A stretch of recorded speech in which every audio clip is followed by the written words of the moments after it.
This is a special interview with the governor of Adamawa State, Alhaji Umar Ahmadu Fintiri. Your Excellency, it's a pleasure to have you. Thank you. You're Speak welcome with us on TVC. Welcome to Yola. Thank you so much for all you do for our people. You've been Speaker of the House of Assembly, you've been acting governor, you've literally been everything in this state. How did being Speaker and being acting governor prepare you for the job that you now do today? Really, I thank Almighty Allah for His grace in my life. Like you said, I've been Speaker between December 2011 to the end of the tenure in 2015, May 29th. And within this period that I've been Speaker, I also had the privilege to be the acting governor of the state twice. One for about 2-3 weeks, and then one for about 3 months. And that has really prepared and sharpened my skills in governance, understanding the dynamics of the state, and also knowing the problems and knowing exactly how to tackle these problems. And when I got the privilege by the overwhelming majority of Adamawa State through their mandate for me to be substantive governor in 2019, I think I went full blown, hit the ground running from the first day with the background of the experience I've already acquired, and so far so good. Has studying history got anything to do with your style of leadership and your approach generally? Yeah, of course. It has exposed me to know the rise and fall of so many empires, government, and kingdoms. And it has also prepared me in the act of governance. And I think it has given me some knowledge. But I think the practical experience has worked more, adding with the knowledge I've acquired, going through some short courses and some trainings also. I think we are doing well and we are good to go. Far more. Many governments, many governors, many presidents usually come into power unprepared. Yes, you were acting governor on 2 occasions. Will you say that you knew you could be governor one day and that you were prepared sufficiently for the task at hand? Yeah, of course. I think every serious politician must have an ambition. And I didn't just start to end in the State House of Assembly, knowing my pedigree and exposure. So I was really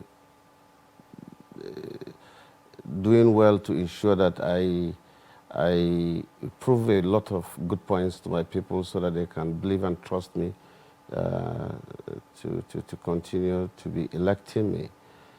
Probably at the time I became governor, I may not have prepared, but power belongs to God. But really, I didn't start to end in the State House of Assembly.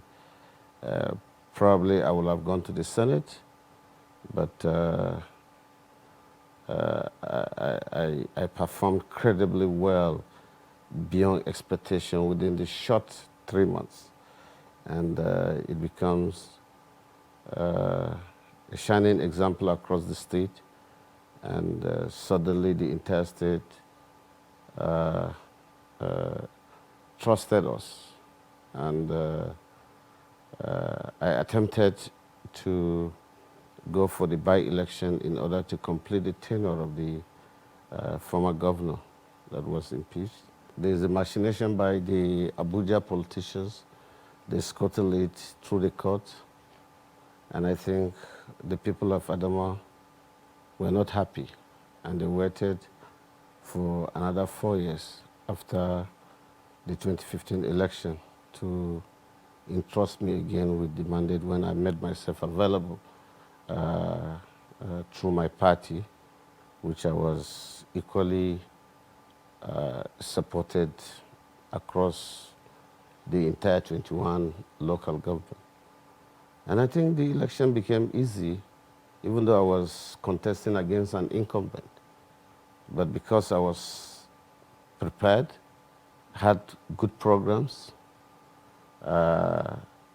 coming with the background of the performance also that I have shown to the people of the state in the State Assembly, going through various positions in the Assembly. Also, within the short stay as the acting governor, I think we're able to show the state that leadership is of different style and it depends on the individual. Within these 3 months, we cleared all the bad logs of salaries. We initiated what they first started to see as the sign of urban renewal. I think that has opened the eyes of our people that it's not how long, it is getting the right person in the right position. That has helped us in the 2019 election, which I won against an incumbent. You said the election was easy, but you had to go through a rerun. And many people will say, oh, you were able to win that election because the APC were quarreling amongst themselves and they had to split into two, with Babami Mangoro's son being the candidate of a different party out of the APC. You know, when I started this interview, I told you that God gives power. And you never know the secret as how he gives you the power. After every election, people will tell stories. But if you look at the history of that election, I led the campaign. We started from ground zero.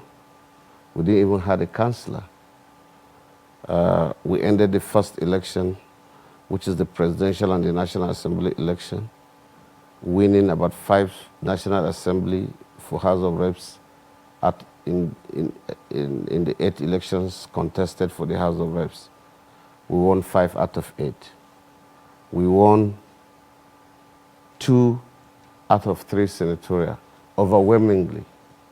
They managed to beat us in the central zone. So we won for the presidency. So you can see that we have already closed the space, even in the first election. We won the majority of the state, House of Assembly seat.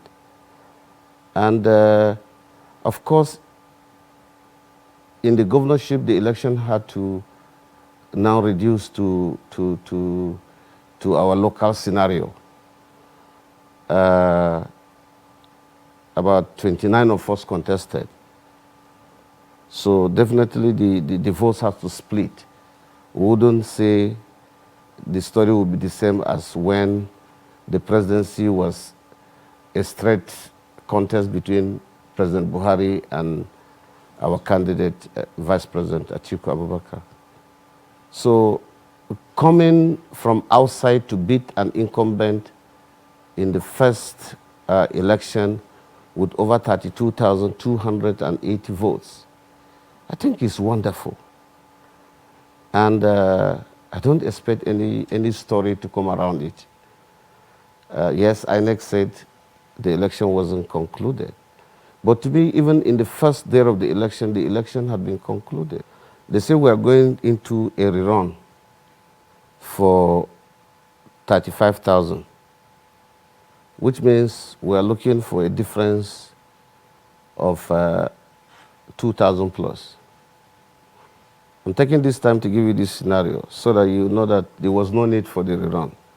INEC have on their record that only 19,000 collected PVC in the 42 units that will be contesting for the 35,000 votes. So there was no need to declare the election inconclusive. And we ended up in the 19,000 that collected, 11,000 only casted their vote, which I got over 10,000 out of the votes at the end of the day. So if you look at it mathematically, if I've already given the second runners-up a gap of 32,000 plus, and the remaining total votes in the 42 units is 35,000, and only 19,000 collected their PVC, was there any need for a rerun? There is none. So I know that from the onset I have won the election. And in any case, I needed to get only 1,500 votes in the rerun, even if it's 35,000 that collected their PVC. The incumbent needed to get 32,280, which is an uphill task for any politician to get that, because, and the mistake of the APC is that in all the 42 units, there was in our strongholds, after disrupting the election in the 42 units, at the end of the count, we're still leading. And these are my comfortable zones, comfortable units. That is why at the end of the day, we won in about 41 of the 42 units. Now, we always hear this story that if not for the crisis between the APC, which made former Governor Murtala Yako to withdraw support for the governor, then Jubrila Bindo, that the PDP would not have found a way back to clinch power. Do you think you will have won?